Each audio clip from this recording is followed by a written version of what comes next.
Au niveau de la batterie, j'ai l'impression que ça se tient un peu.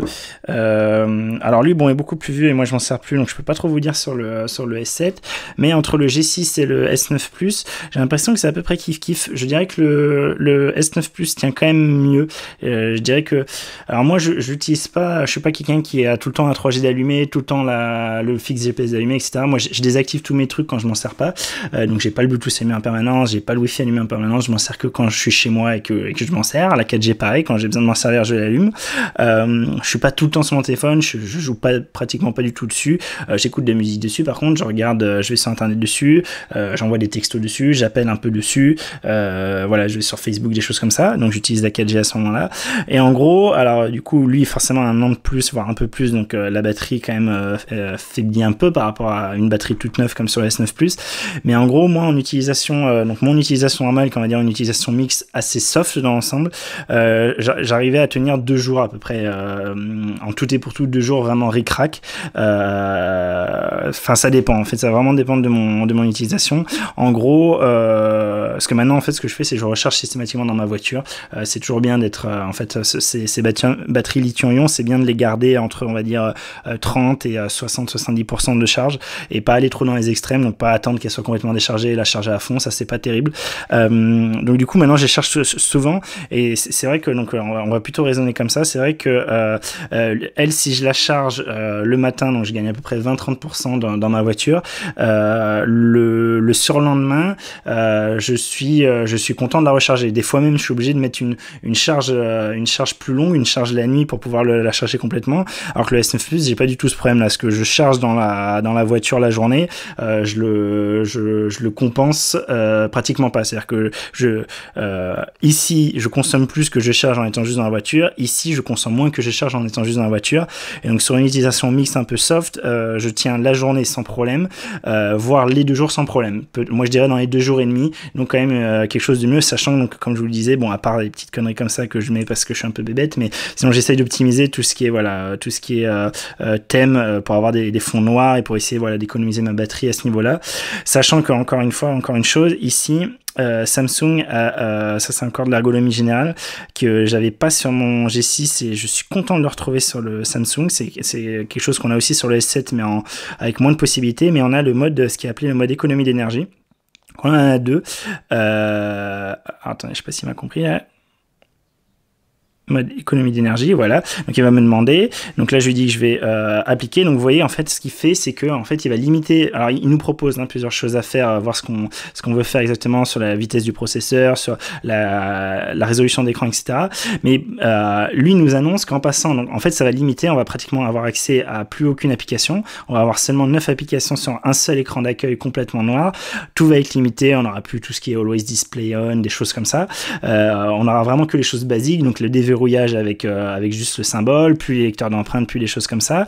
Mais donc en fait on va simplifier au max le téléphone, et vous voyez que du coup ça permet de gagner quand même ici. Donc si on fait l'appliquer, alors je sais pas si vous voyez ce que la luminosité est forte, je vais baisser la luminosité, hop, si je l'applique là, du coup ça va me faire gagner 14h45 de batterie. Donc autant vous dire que si on est à 20% de batterie en panique à l'aéroport parce qu'on est bloqué ou à la gare et qu'on veut garder du téléphone pour pouvoir appeler un taxi ou appeler son compagnon, sa compagne en arrivant chez soi, et ben on est bien content d'avoir ce mode là. Donc je vais l'appliquer, je vais vous montrer. Donc là il met un peu de temps à le mettre en place, hein. En fait justement il vous dit là en bas, il fait tout ce qu'il a à faire, il diminue la résolution d'écran, il diminue la vitesse du processeur, il ferme tout ce qu'il y a en fond, et donc on va avoir une interface très light, très light. Donc vous voyez qu'on gagne même plus que ce qu'il m'annonçait, hein. D'après lui, après j'ai pas vérifié, hein, je vous avoue. Donc voilà, on n'a plus que ça. Au niveau ici au niveau des paramètres, on n'a plus grand chose.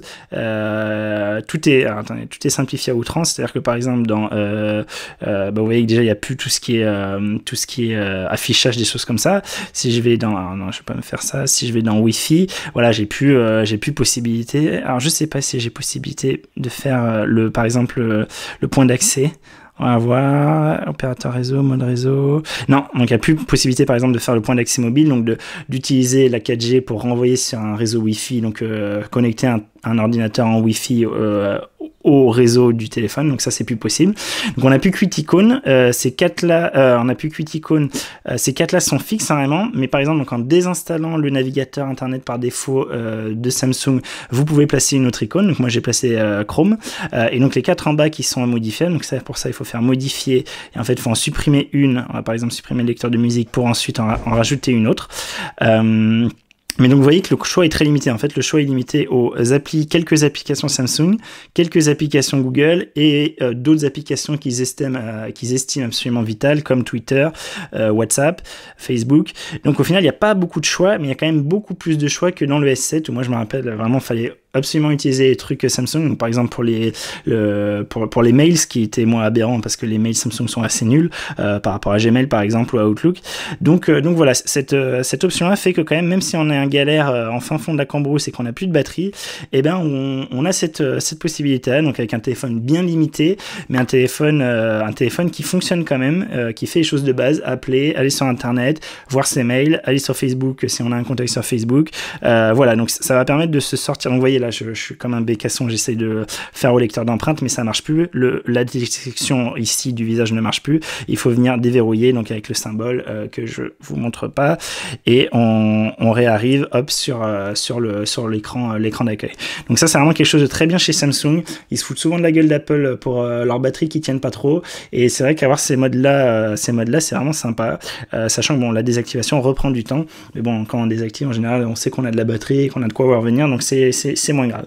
Donc voilà, ça c'est un point très positif pour Samsung. Le LG n'a pas du tout ça. Il a un espèce de mode éco qui limite certaines choses, mais qui n'est pas du tout aussi violent dans sa limitation, dans le fait de tout passer en noir et de tout désactiver et de laisser vraiment que des options de base. Et ça, je trouve que c'est vraiment très bien pour quand on est en voyage, quand on est en train de se balader. Alors du coup, j'avais plus par exemple mon application de GPS. Moi, j'utilise Locus, donc n'est pas utilisable en mode super éco d'énergie. Donc ça, c'est bien dommage. Mais on a quand même Google Maps, donc au pire on peut s'en sortir avec Google Maps si on a téléchargé les cartes en ligne. Donc ça permet même, voilà, quand on est dans des cas un peu les conditions un peu où on a un pépin, on passe en super économie d'énergie et on sait qu'on a quand même de quoi voir venir, et ça c'est bien pratique.